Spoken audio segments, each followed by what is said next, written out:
اللہم صلی علی محمد وعلی آل محمد واصحاب محمد وازواج محمد وامت محمد اجمعین الی یوم الدین آمین۔ ہاں جی، اب آ جائیں وہ دعوت حق سے متعلق 3 علمی پوائنٹس۔ دعوت حق نمبر 1 وہ یہ ہے کہ میں تمام علماء کرام سے ریکویسٹ کروں گا کہ اب چونکہ ماحول بنا ہوا ہے اور آپ کا ایمان بھی جاگ اٹھا ہے ختم نبوت کے حوالے سے صلی اللہ علیہ وآلہ وسلم، تو میں آپ سے ریکویسٹ کروں گا کہ صرف اینٹی قادیانی کام کرنا چھوڑیں، ختم نبوت کے اوپر کام کریں۔ صرف ایک فرقے کو اس طریقے سے ٹارگٹ کرنا، اور یہ فرقے کا لفظ میں اس لیے بول رہا ہوں کہ یہ ٹوٹ کے اسلام سے الگ ہو گیا، اس سے بہتر کوئی اپروپریٹ ورڈ نہیں ہے۔ مذہب کا ورڈ بھی ہم قادیانیت کے اوپر نہیں بول سکتے، کیونکہ مذاہب تو پہلے اہل سنت میں 4 ہیں، حنفی، شافعی، مالکی، حنبلی۔ دین بھی نہیں بول سکتے، دین تو ہے ہی اسلام ہے۔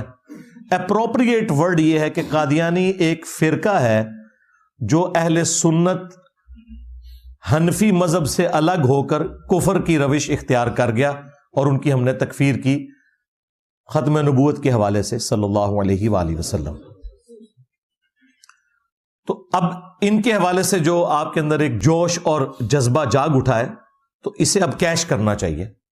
لیکن اس میں ایک چیز یاد رکھیں، جو اس کیس کے حوالے سے بھی بعض علماء نے کہا کہ جب تک قادیانی اپنے آپ کو نان مسلم تسلیم نہیں کرتے اس وقت تک انہیں اقلیتوں کے حقوق نہیں ملنے چاہیے، تو میں اس حوالے سے علماء کے ساتھ بالکل نہیں ہوں۔ اس کی وجہ یہ ہے کہ کیا مسلمانوں نے یو کے اور امریکہ کی ڈیموکریسیز کو حق پہ مبنی سمجھ لیا؟ کیا ہم دل سے ان کی ڈیموکریسیز کو صحیح سمجھتے ہیں اس حوالے سے کہ وہاں پہ حلال اور حرام کا فیصلہ بھی ڈیموکریسی کی بنیاد پہ ہوتا ہے؟ امریکہ کی کتنی سٹیٹس کے اندر مرد کی مرد کے ساتھ شادی انہوں نے ڈیموکریسی کی بنیاد کے اوپر جائز قرار دے دی ہے۔ ہم تو اسے حرام سمجھتے ہیں، لیکن اس کے باوجود امریکہ اور یورپ میں بسنے والے مسلمان جب کوئی ان پہ ایشو آتا ہے تو انہی عدالتوں سے رجوع کرتے ہیں۔ اس کے لیے ضروری نہیں ہے کہ ہم ان کے ساتھ مکمل طور پر ایگری بھی کرتے ہوں۔ پاکستان میں بھی کتنے علماء ہیں جو پاکستان کی اسلامک ڈیموکریسی کو بھی کفر سمجھتے ہیں، اس کے باوجود ان کے سارے معاملات انہی عدالتوں سے چل رہے ہیں۔ لہٰذا یہ بالکل غیر علمی اور نان سینس قسم کی بات ہے کہ اگر وہ اپنے آپ کو کافر مانے تو انہیں حقوق ملیں گے۔ بھئی حقوق انہیں ملیں گے جو ان کے بنتے ہیں آئین کے رولز کے تحت، چاہے وہ اس آئین کو مانتے یا نہیں مانتے۔ اس آئین کو تو بعض علماء بھی نہیں مانتے اور حقوق یہاں سے لے رہے ہیں، ایون تنخواہیں لے رہے ہیں، وہ چھوڑ دیں آپ۔ تو یہ ایک کریٹیکل پوائنٹ اس حوالے سے ذہن میں رکھیں۔ اور اگر آپ یہ کہہ رہے ہیں کہ وہ اپنے آپ کو نان مسلم تصور کریں، تو اگر آپ برا نہ منائیں تو کیا دیوبندیوں نے، اہل حدیث نے، شیعہ نے اپنے آپ کو نان مسلم مان لیا ہے؟ کیونکہ ہمارے اعلیٰ حضرت نے تو آپ کو نان مسلم ڈکلیئر کیا ہوا ہے۔ ہاں، ہمارے اعلیٰ حضرت بریلوی صاحب، جن کے اس وقت سب سے زیادہ فالوورز ہیں دنیا میں، آج کی ڈیٹ میں سبسکرائبرز سب سے زیادہ ہیں، کروڑوں کی تعداد میں، انڈیا میں، پاکستان میں، بنگلہ دیش میں، ایون افغانستان میں بھی، ٹرکی کے اندر، پوری دنیا کے اندر۔ تو بھائی احمد بریلوی صاحب نے تو اپنی جو کتاب ہے احکام شریعت، ان میں جب ان سے پوچھا گیا کہ بتائیے کہ جو نان مسلم ہیں ان کے ذبیحے کیا کیا حکم ہے، اور اس میں انہوں نے کیا لکھا؟ قادیانی،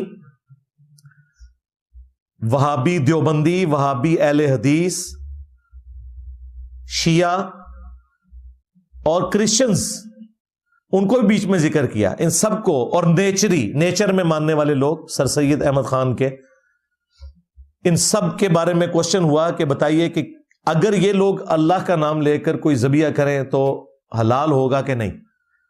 تو اس کے جواب میں اعلیٰ حضرت نے فرمایا، خواہ دیوبندی ہوں، اہل حدیث ہوں، رافضی شیعہ ہوں، قادیانی ہوں، قادیانی کافروں کے ساتھ ان کو ذکر کیا اعلیٰ حضرت نے۔ یہ 1,00,000 دفعہ بھی اللہ کا نام لے کر ذبیحہ کریں، ذبیحہ مردار ہی رہے گا. یہ سب کے سب مرتد ہیں، یعنی واجب القتل، مرتد، اسلام چھوڑ گئے. البتہ یہود و نصارہ کا ذبیحہ حلال ہے. تو اعلی حضرت صرف قادیانیوں کو نہیں، دیوبند کو، اہل حدیث کو، شیعہ کو بھی یہود و نصارہ سے بدتر سمجھتے تھے. آج ہماری محبت میں آ کے کہتے ہیں بریلوی، دیوبندی، اہل حدیث، اتحاد ایک. ہمارے مطالبات آپ کے سامنے ہیں. ہم آپ کو بارہا یہ کہہ چکے ہیں کہ اہل حدیث، دیوبندی اور بریلوی اتحاد ایک تسبیح کی طرح ہو چکا ہے، ایک قوت اور طاقت بن چکا ہے. اور نہ سے تو تیری تسبیح وڈ کے پرے ماری ہے اعلی حضرت نے، اور رہی صحیح کسر کاٹ چھڑی ساڑے بابا جی نے، اور چھڑ دے وہابیاں دی اذان دا کے احترام اے سوراں دے سور نے. کہنا انہاں بڑیاں دا اخلاص منگو تو بڑے بڑے لوگ ہم گداواں نو خیر پا ہی دیں گے. چلو جی چلیے. او بھابیاں دی اذان اے تے کیڑا آتا اے تے سور دے سور ہیں. چلو چلیے.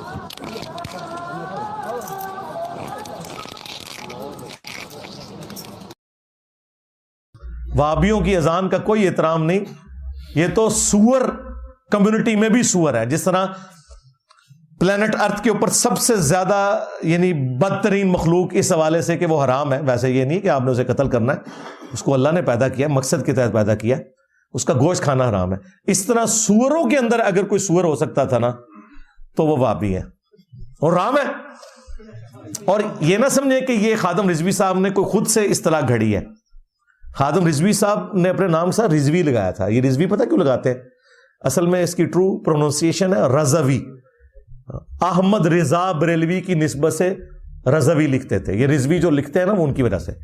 شیعہ جو رضوی لکھتے ہیں وہ امام علی رضا کی وجہ سے لکھتے ہیں، جو امام موسیٰ کاظم کے بیٹے تھے. جو سنی رضوی لکھتے ہیں نا وہ اعلی حضرت کی وجہ سے لکھتے ہیں، احمد رضا بریلوی. تو احمد بریلوی صاحب سے ان کے بیٹے نے خود ملفوظات نقل کیے ہیں. مصطفیٰ رضا خان نوری، جن کی وہ نعت ہے تو شمع رسالت ہے عالم تیرا پروانہ، 1981 میں ان کی ڈیتھ ہوئی. اور یہ پہلے حصے کے اندر ان کا یہ فتویٰ موجود ہے جس کو اعلیٰ حضرت نے خود پڑھا ہوا ہے. یہ بعد میں جان چھڑاتے ہیں جی ملفوظات تو جی وہ بعد میں لوگوں نے جمع کیا، بیٹے نے جمع کیے ہیں. اس سے بڑھ کر اعلیٰ حضرت نے وہ ملفوظات خود پڑھے ہوئے ہیں، پہلا حصہ خود پڑھا ہوا ہے، اور اس کے اوپر ربائی بھی لکھی ہے کہ میرے بیٹے نے بڑا اچھا کام کیا ہے. اچھا کام یہ کیا ہے کہ اعلیٰ حضرت سے پوچھا گیا کہ یہ جو وہابیوں کی جماعت جو ہوتی ہے دیوبند اور اہل حدیث کی، ان کے پیچھے ہم نماز پڑھ سکتے ہیں؟ تو انہوں نے جواب میں کہا کہ وہابی دیوبندی ہوں یا اہل حدیث ہوں، ان کی نہ نماز ہے نہ جماعت ہے. وہ کہتے ہیں انہوں نے اپنی نہیں ہوندی، تسی کیوں پیچھے پڑھ دو. پوچھا گیا کہ ان کی مسجدوں میں ہم نماز پڑھ سکتے ہیں دیوبند اور اہل حدیث کی؟ انہوں نے کہا کفار کی مساجد مثل گھر کے ہیں، عام گھر والا حکم ہے، مسجد نہ بولیں اسے، کفار کی مساجد. اس میں مجھے اعلیٰ حضرت سے اختلاف ہے. اعلیٰ حضرت کو چاہیے تھا وہ کہتے کفار کی عبادت گاہیں. ہاں اگر آپ کافر کہہ رہے ہیں پھر وہ مسجد نہیں ہے.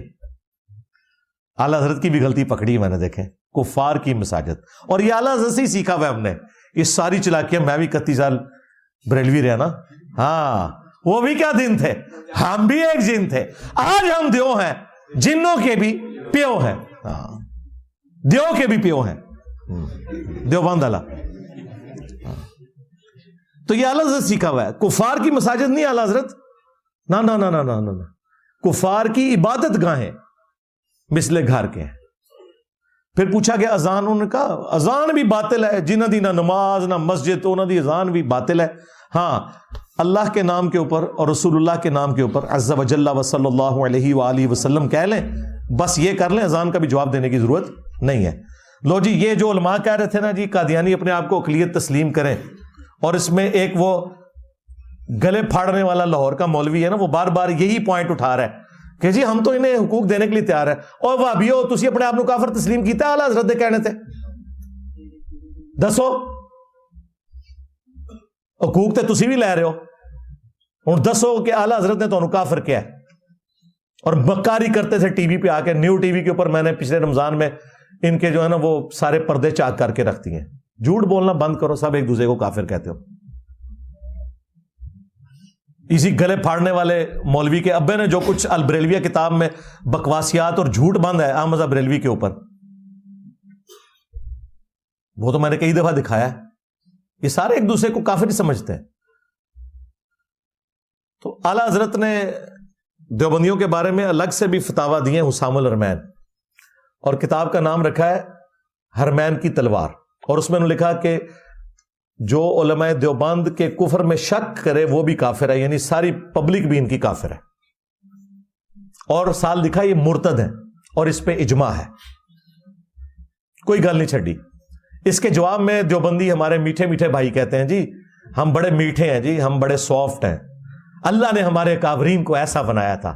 مفتی تقی اسماعیل ہمارے حضرت حکیم الامت مولانا تھانوی رحمۃ اللہ علیہ کے سامنے ایک شخص نے کہا کہ جی احمد رضا بریلوی نے تو یہ بات لکھی ہے, اس طرح کہہ دیا. آپ جانتے ہیں کہ مولانا احمد رضا خان بریلوی جو ہیں انہوں نے ہمارے اکابر کے خلاف کفر کے فتوے دیے, تو حضرت نے ڈانٹا ہوں کہ تم ایسے نام کیوں لے رہے ہو بغیر کسی تعظیمی لقب. مولوی کہتے, مولانا کہتے, مولانا احمد رضا خان بریلوی کہتے, تم نے صرف احمد رضا خان بریلوی کیوں کہا؟ یعنی گویا اس کو بھی ان کی توہین سمجھا اور ٹوکا کہ ٹھیک ہے تمہارے خلاف دوسرے مسلک کے آدمی ہیں, ہمارے اوپر فتوے بھی لگائے, لیکن ہم اپنی زبان کو گندا نہیں کریں گے, ہم اپنی زبان سے ان کی توہین نہیں کریں گے. تو اللہ تبارک و تعالیٰ نے ہمارے اکابر کو ایسا بنایا کہ اپنی زبان کو ہمیشہ دائرے میں رکھتے.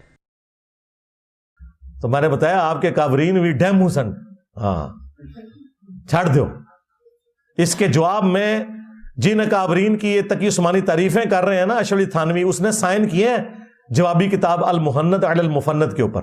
نام دیکھیں, ہند کی تلوار ایک پاگل سے ٹھہرے ہوئے بابے احمد بریلوی کے اوپر, کتاب کا نام, اور ساتھ سائن ہوئے میں اشرف تھانوی کے, اور مزید 35 علماء دیوبند کے سائن ہیں اس کے اوپر. بعد میں بھی کافی ساری لمبی لسٹ ہے جن کے سائن ہے. اس میں انہوں نے کہا کہ احمد بریلوی اور ان کی پوری جماعت ایک شیطانی لشکر ہے جو ہم پہ حملہ آور ہوا ہے. جس طرح شیاطین حملہ آور ہوتے تھے انبیاء کے اوپر, یہ علماء دیوبند رضی اللہ عنہم پر حملہ آور ہوئے, رضی اللہ عنہم 14ویں صدی دے مولویوں. تو انبیاء پہ جو شیاطین حملہ آور ہوتے تھے وہ مسلمان نہیں ہوتے تھے, کافر ہوتے تھے. تو انہوں نے کوڈ ورڈز میں انہیں کفر کے بدلے میں ان کو بھی کافر کہا.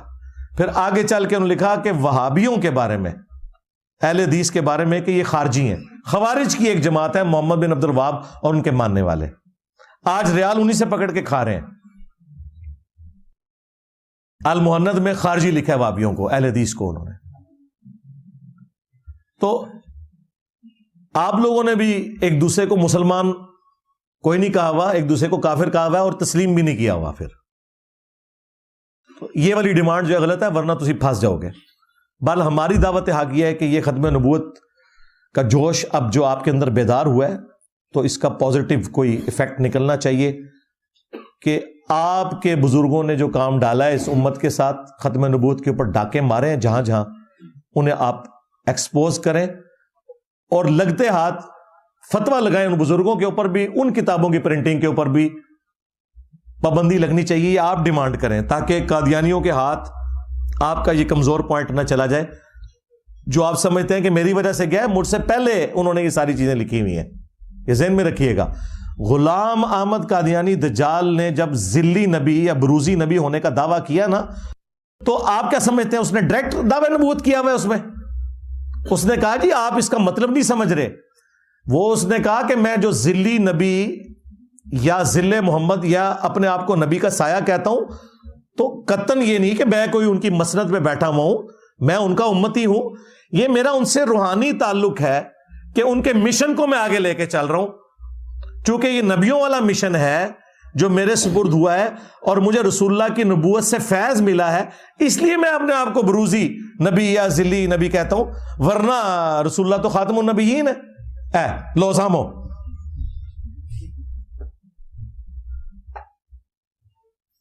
جب مزید دبایا گیا انہیں کہ تواڈے بابے سارے ہی کم پا کے گئے جائے.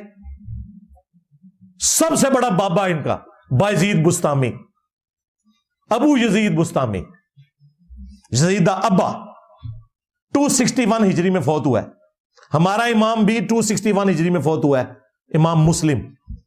ان کی کنیت ہے ابو الحسین مسلم. انہاں دا امام ابو یزید بستامی.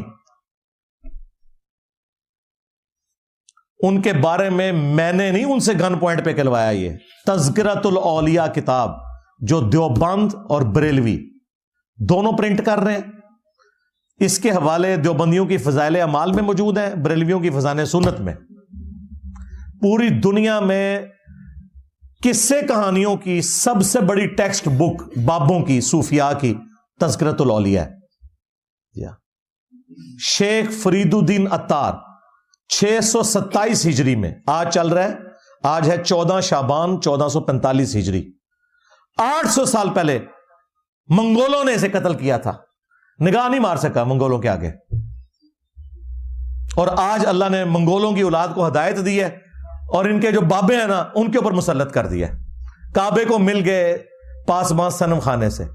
تو فرید الدین عطار جو ہے، اس نے عربی میں کتاب لکھی تذکرۃ الاولیاء، اور یہ سارے بابوں کے قصے کہانی اس نے سارے جمع کیے ہوئے ہیں، جو آپ کو مصباحی صاحب بھی سناتے نظر آتے ہیں، جو آپ کو تارج میر صاحب بھی، اسی طریقے سے یہ جو مصطفی صاحب ہیں یہ سناتے ہوئے نظر آتے ہیں، جتنے بھی آپ کو بزرگوں کے باپا جانی جو سناتے ہوئے نظر آ رہے ہیں. تذکرۃ الاولیاء میں اس نے بایزید بستامی کے اوپر 40-50 صفحوں کا چیپٹر بند ہے. اس میں جا کے اس نے اینڈ پہ جہاں ایک چیپٹر باندھا نا، بایزید بستامی کی معراج، اندازہ کریں، اور نیچے لکھا کہ اسے بھی معراج ہوئی ہے اور اس نے اللہ تعالیٰ کی زیارت کی ہے. بایزید نے خود دعویٰ کیا. ہاں جی، اندازہ کرو. وہ چیپٹر جہاں سٹارٹ ہوتا ہے نا، اس سے جسٹ پہلے آخری جو الفاظ ہیں نا پچھلے چیپٹر کے بایزید والے کے، اس میں ایک شخص بایزید بستامی سے پوچھتا ہے کہ حضرت یہ بتائیں کہ عرش کیا ہے، اللہ کا عرش. انہوں نے کہا عرش میں ہوں. لو جی سنبھال لو. پوچھا گیا یہ قلم جو اللہ تعالیٰ نے سب سے پہلے قلم کو پیدا کیا، جامعہ ترمذی میں حدیث ہے. انہوں نے کہا قلم بھی میں ہوں. پوچھا گیا یہ اللہ کی جو کرسی کا ذکر ہے، ان کا کرسی بھی میں ہوں. اچھا وہ پتہ نہیں کہنا ڈنگر سی سامنے، انہوں نے مننے والے بھی ڈنگرہ نے مننے والے ڈنگر. بھائی اس کے بعد ہی سمجھ آ جانا چاہیے تھی کہ بابا جی ٹون نے، ہاں سنا کے سننی، ٹنی پڑھ پڑھا کے سننی نہیں نے.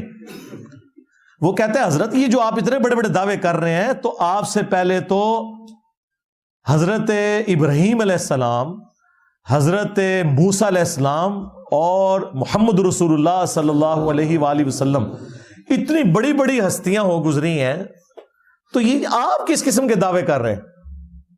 تو اس کے جواب میں پتہ ہے بایزید نے کیا بکواس کی؟ اس نے کہا میں ہی ابراہیم ہوں، میں ہی موسیٰ ہوں، میں ہی محمد ہوں. لعنت ہے تیرے ہوتے، تیرے مننے والے ہوتے، کتے دی موت مرو تسے. اور اگر تو نہیں کیا تے اللہ دے حضور تو بری ہے، منو تیرے نال کوئی لینا دینا نہیں. جے تو کیا تے کتے دی موت مرے، اور تیرے مننے والے، تیرے دفاع کرنے والے بھی کتے دی موت مر جان اگر ان کی قسمت میں ہدایت نہیں ہے تو. آمین. تسی قادیانی نو رو رہے ہو کہ انہیں ذلی نبی کیا ہے؟ وہ تواڈے بازی نے ڈائریکٹ کہا کہ میں ہی محمد ہوں، میں ہی موسیٰ ہوں، میں ہی ابراہیم ہوں. دسو ہن قادیانی دا پیو کیڑا ہویا پھر؟ بایزید بستامی. اور اگر اس نے نہیں کہا تو بری ہے. لیکن تم تو پرنٹ کر رہے ہو نا. آج کوئی وابی بھی نکلا ہے، کوئی دیوبندی نکلا ہے، کوئی بریلوی نکلا ہے کہ ان کتابوں کے اوپر پابندی لگاؤ؟ لاہور سے پرنٹ ہو رہی ہیں، شبیر بردر پرنٹ کر رہا ہے، بریلویوں کا سب سے بڑا مکتب. پی ڈی ایف رکھے ہوئے ہیں. ان کو نظر پھر قادیانی آتے ہیں. قادیانیاں دے ابے نو پہلے پڑھو، پہلے چوراں دی ماں نو مارو. ابھی یہ بات ختم نہیں ہوئی ہے. جب اس نے یہ دعویٰ کیا، اس نے کہا حضرت یہ آپ اتنی بڑی بڑی جو باتیں کر رہے ہیں، میں یہ ہوں یہ ہوں، تو انہوں نے کہا بات یہ ہے کہ میں تو اس سے بھی بڑی بات کرتا ہوں کہ حق بھی میں ہوں، یعنی اللہ تعالیٰ. ہاں یہ جب یہ صوفیاء کی ٹرم جب بات ہو نا حق کی، تو اس نے کہا چونکہ حق میں ہوں، پھر آگے اس نے کہا اور حق کے اندر تو ہر چیز آ جاتی ہے، لہذا یہ ساری چیزیں میں ہی ہوں. وہی وحدت الوجود. ہاں بالکل پینتھیزم کا عقیدہ، کفری عقیدہ. توحید کو اسٹیبلش کرنا ہے تو قدیم کو حادث سے الگ کرنا ہوگا. اللہ اپنی مخلوق سے بالکل الگ ہے. ہاں، خالق اور مخلوق کا فرق ہے، ایک حصہ نہیں بن سکتے. اب مجھے بتائیں، ان چیزوں کے ہوتے ہوئے آپ لے کے بیٹھے ہوئے ہیں ذلی نبی، بروزی نبی، انہوں نے تو ڈائریکٹ کیا کہ سارے نبی میں وہاں، اور یہ پرنٹ ہو رہا ہے، یہ نہ سمجھیے گا. اور یہ آپ کے سامنے نا میرے ڈر کی وجہ سے شاید کہہ دیں اسی نہیں مندے، اور مندے جو ہے. اور پنڈی دے مفتی نے ویڈیو میں آ کے دفاع کیا ہے کہ میں اس کی تعویل کروں گا کہ ان کے منہ سے اللہ بول رہا تھا جو انہوں نے کہا کہ محمد اور تمام نبی میرے جھنڈے کے نیچے ہوں گے. اسی بازید نہیں بھونکا تھا نا، محمد اور تمام نبی میرے جھنڈے کے نیچے ہوں گے. لوائی اعظم من لوائی محمد، میرا جھنڈا محمد کے جھنڈے سے بھی بڑا ہوگا. نعوذ باللہ. 2 جھنڈے اس نے خود بنائے پہلے. تو وہ پنڈی کے مفتی نے ویڈیو میں کہا کہ میں اس کی تعویل کروں گا کہ اس کے منہ سے اللہ بول رہا تھا تو اللہ کا جھنڈا. اس کے علاوہ اور بہت ساری جو ہے نا وہ تعویلات ہیں. مثلا یہ جو مرزا صاحب جو ہے نا اپنی انہوں نے بنائے ہوئے لوگوں کو کہتے ہیں کہ میرا جھنڈا لوائی اعظم من لوائی محمد، میرا جھنڈا محمد صلی اللہ علیہ وسلم کے جھنڈے سے بڑا ہے. ٹھیک ہے، اب اصل میں یہاں یہ بیٹ پہ نہیں جا رہے کہ یہ صوفیاء ایک ٹرم کے تحت یہ لفظ بول رہے ہیں. ٹرم کیا ہے؟ وحدت الوجود. یہ خاص کیفیت ہے، جذب کی خاص کیفیت ہے، یہ کوئی عام بات نہیں ہے. اب میں اس کی تعویل کر رہا ہوں جو ہے نا لوائی اعظم من لوائی، میرا جھنڈا محمد کے جھنڈے سے بڑا ہے. صوفیاء یہ کہتے ہیں کہ یہ جس طرح حضرت موسیٰ علیہ السلام طور پہ گئے تو وہاں درخت میں سے آواز آئی انی انا اللہ رب العالمین. تو اللہ تعالیٰ بوٹے سے بول سکتا ہے، زبان ولی سے نہیں بول سکتا. تو اب یہ زبان بایزید کی نہیں تھی، زبان ان کی ایک کلام رائی ہو رہا ہے اور وہ کہہ رہے ہیں میرا جھنڈا محمد کے جھنڈے سے بڑا. اور لعنت ہے تیرے عقیدے کے اوپر. اللہ کا جھنڈا تو پہلے ہی محمد صلی اللہ علیہ وآلہ وسلم کے ہاتھ میں ہے. تیرے بازید کے ہاتھ میں کون سا جھنڈا آ گیا اللہ کا؟ ہاں، وہ اللہ کا وہ جھنڈا ہے جو اللہ نے غداروں کے لیے رکھا ہے. وہ بخاری مسلم میں ہے کہ میدان محشر میں ہر غدار اور خائن کے لیے ایک جھنڈا مقرر کیا جائے گا تاکہ دور سے پتہ چل جائے کہ اس نے خیانت دنیا میں کی تھی، غداری. تو یہ تمہارے بزرگوں کے جھنڈے یہ ہوں گے، لواء الحمد نہیں ہوگا. تو یہ باطل تعویلات دیکھ لو. تمہارا بازید، یزید کا ابا، وہ یہ کرتا رہا. اور یہ نہ سمجھیے گا کہ صرف ساری تعویلات اس نے کی ہیں پنڈی کے مفتی نے. علی اجویری صاحب نے کشف المحجوب میں یہی تعویلات کی ہوئی ہیں کہ بازید کے منہ سے اللہ بولتا تھا. تو کشف المحجوب، تذکرۃ الاولیاء، ان کتابوں کے اوپر پابندی نہیں ہونی چاہیے. یہ دونوں کتابیں بریلوی اور دیوبندی پرنٹ کر رہے ہیں، اور وہابی بھی بیچ میں مجرم اہل حدیث ان کے خلاف نہیں بولتے کیونکہ یہ اکٹھے ہیں تینوں. ہاں، تمہاری چوری ہم چھپائیں گے، ہماری چوری تم چھپا کے رکھنا. کل تک ایک دوسرے کو کس طریقے سے یہ انگریزوں کے ایجنٹ کوئی کچھ کہتا تھا، آج سارے اکٹھے ہوئے میں. تو یہ بایزید بستامی کی بکواسیات تذکرۃ الاولیاء میں پرنٹ ہے. اس کے خلاف بھی علماء کو میں دعوت حق دوں گا کہ آپ لوگ آواز بلند کریں. اب آپ لوگوں نے میرے انداز پہ نہیں جانا، آپ لوگوں کا بھی انداز میں نے دیکھ لیا ہے. تکیا کس طرح قادیانیت کے بارے انہوں نے گلے پھاڑے نے، تو میں تو اس سے بہت ہلکا بول رہا ہوں. کیوں پھاڑے تھے تم نے؟ اس لیے کہ تم سمجھتے ہو جنرلی کہ انہوں نے ختم نبوت پہ ڈاکہ مارا ہے. میں بھی جنرلی یہ سمجھتا ہوں اور میں نے ثابت کیا ہے کہ جن لوگوں نے ختم نبوت پہ ڈاکہ مارا، جن کے خلاف تم بول رہے ہو، ان کا کھرا تمہارے گھر نکلتا ہے تذکرۃ الاولیاء میں کشف المحجوب کے اندر.